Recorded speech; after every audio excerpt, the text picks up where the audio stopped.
Hi, my name is Natalia Perez Cruz, and this is Book 2, The Fourth Industrial Revolution by Klaus Schwab. Okay, first of all, I will talk about something about the biography of the writer. In this case, Klaus Schwab is an engineering and economist by training who was born in Germany in 1938. He is the founder and executive chairman of the World Economic Forum. This is an international organization for public and private cooperation. Something that was so interesting to me about the author is that he was focused much in his work of integrating young and strong voices for the future in the global decisions. In general, he always thinks that the young people is the answer to the new advance of our society. Okay, first of all in the book we will start with foreword. Something important to me was that once the Industrial Revolution gets underway, the change happened quickly. In general, I always believe that we don't know that we are living a change until the change is ending. And maybe this is a little bit characteristic, but in general, we, like society, we are not capable to identify the change that we are living in our context. And this is because we don't have the repercussions that this will have only after years later. So it's important to say that a truly prosperous world is one in which each individual feels capable of living a fulfilling and inspiring life. For me, this is so true because in general, I believe that my generation is one of, or the only one, that have many ideas for the future, many plans, many goals, many dreams, and this is because we have the opportunity. Maybe this sounds like something easy or everyday thing, but it's not in this way. Many people don't have these opportunities because don't have the access to the information, the education, or in general to many things. So at least for me, it's so important to talk about this revolution with the opportunity that we have as society and like young people. In the introduction, the most important concepts to me was the three concepts of this fourth revolution. First of all, the velocity, because in general we are face to face to changes that have an exponential rate rather than linear. And maybe this is a little bit difficult to understand, but if we do a review of the story of the world, we can see that many of the most important events has many time of separation between them. And in this case, we can see that the most important success or dates in our life is so closer. In general, we talk about like 5 or 10 years between the most important advances of technology. In other hand, we can talk about the breadth and depth, that not only the what and how to do things changing, but also is who we are. And this is a question that maybe in other years and other generations don't talk about it, but it's important because in general we have the control of our growth like society.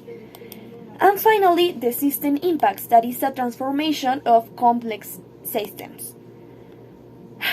If we talk about more about the fourth industrial revolution, we can start with the historic context. First of all, we restate the word of revolution that indicates an abrupt change and lies. In general, this chapter talk about some examples like the first revolution that was triggered by the construction of railway and the invention of the steam engine. The second industrial revolution make mass production possible, fostered by advance of electricity and an assembly line. The third industrial revolution is now like digital or computer revolution and is based on a digital revolution. And finally, when we talk about the fourth industrial revolution, we talk about more about the relationship that we have with the information and the possibility that we have an interconnection in all the senses.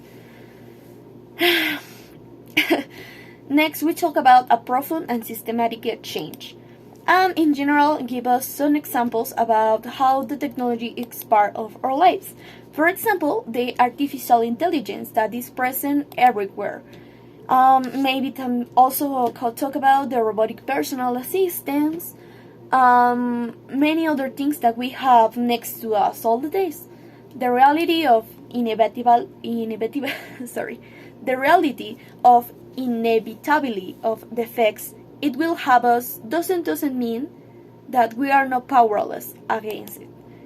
So in general, this talk about we have the power to decide how we do to be part of the new technology. In the second point, or in the second chapter, we talk about the boosters. First of all, talk about the mega trends that take advantage of the penetrating power and digitalization and information technologies. In general, all the innovations described in the chapter the possibility to how the power of digital. We can talk about some examples that we know that the autonomous vehicles, the deep printing, that have a very important characteristic to me because give us the opportunity to have products that are personalized for us. Maybe this is not a big difference in the products, but give the customer the sensation that something is made for them, and they create a good relationship with the company, and in general that the person try to buy more things. And also we can talk about the advanced robotics that in general I am the writer say that for him the relationship between human machine collaboration will be a day of the reality in a very small time. Also talk about the new materials that are lighter, stronger, adaptable. And this is not all the things that talk. Also talk about in specific of the digital. Very clear example is the Internet of the Things that maybe for easy words try to describe the relationship between the things and the people, between the technologies and the platforms. In general, this type of technology I can see with many importance in my major because, well, we can talk about the inventories, we can talk about the smart labels that give us the opportunity to know where is a product in any moment and describe all the characteristics without other things that Internet of Things. In general, digital platforms have really reduced the transaction and friction cost. Try to generate a better service for the consumer. These changes is not only in the digital, it's also in the biological, because we have a considerable process in the recent years because we have treatments that are cheaper than in other years give us the opportunity to do things that, at least for me, it was only in science fiction, like decide what color will be the eyes of our kids, or maybe if we decide don't have an illness or something like that. The book has an interesting thing that is the turning point. Then talk about the 21 tipping points that is like moments when specific technological changes impact society. At least for me, this is so amazing because the list talk about that this change could be happening before 2025, that is like in 3 years. And so for me it's so amazing thing that all this advantage could be happening in so few years. In the chapter 3 we talk about the impact. In general, the scale and breadth of the growing technological revolution will produce economic, social and cultural changes. In general, we don't have the conscious of what are the impacts or life because as I said in the beginning of the video, we are not capable to identify the consequences of the year of or the decade that we live until it is finished, until we have like something that we can really explore but end. I don't know if I enough clear, but if we try to analyze a process that is not end, is so hard because we don't know what are the expectations of this. For me, this happened with history, and in general with the technology. Well, it's important to say that, or important point of this chapter, was the point that the retirement age is raised dramatically. So, in general, talk about that many countries have an increase of older people. And maybe this is something that we know because I remember that in some point I listened that this happened in Europe, but now this is not only in Europe, this is in all the world because, well, like young people, we change our opinion. In general, I know many people that they don't have children, and maybe this is fine, but I believe that no one of them think in the consequences of the economy. And maybe, I don't know, in some years we will to see the consequence of this change or mentality. Other thing that is changed is the productivity, because this type of measure goes down in the last years.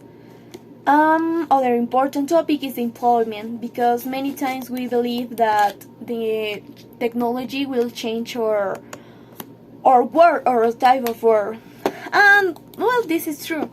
In general, the opportunity give us the option to have new works that in other years don't exist, but also end with others, because, well, we know that many of the words now are like different. We now have the possibility to have a change in our work.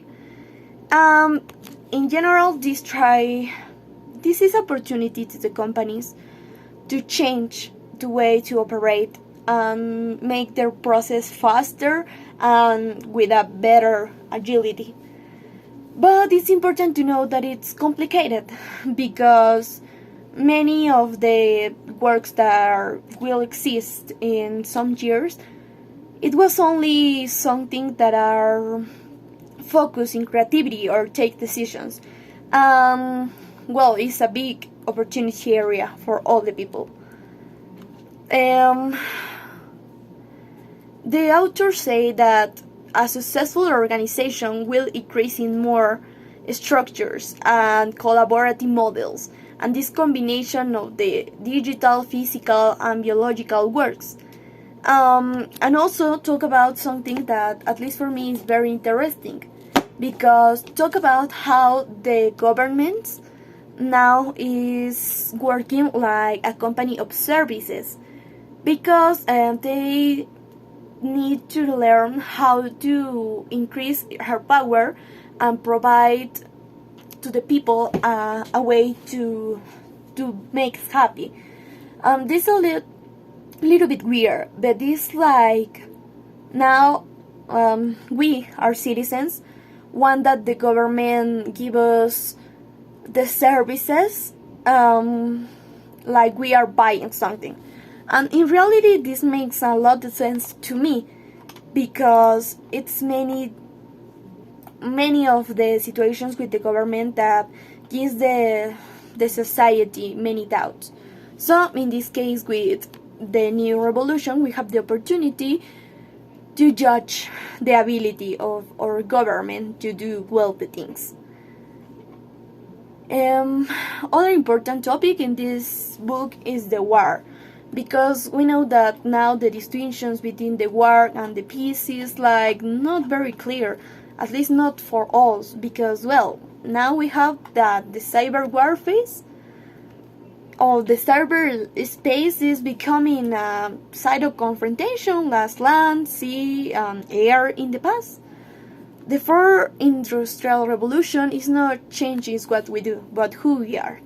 And this is very, very important because in general I believe that the technology and the internet and the interconnection, it really affects our social skills and our relationships, because many people, like the babies that was born in the pandemic, now, well, all the things they know about other people learn in our families or in internet, don't have other way to recognize. And this is a little bit funny, but at least at the same time is a little bit worry about it.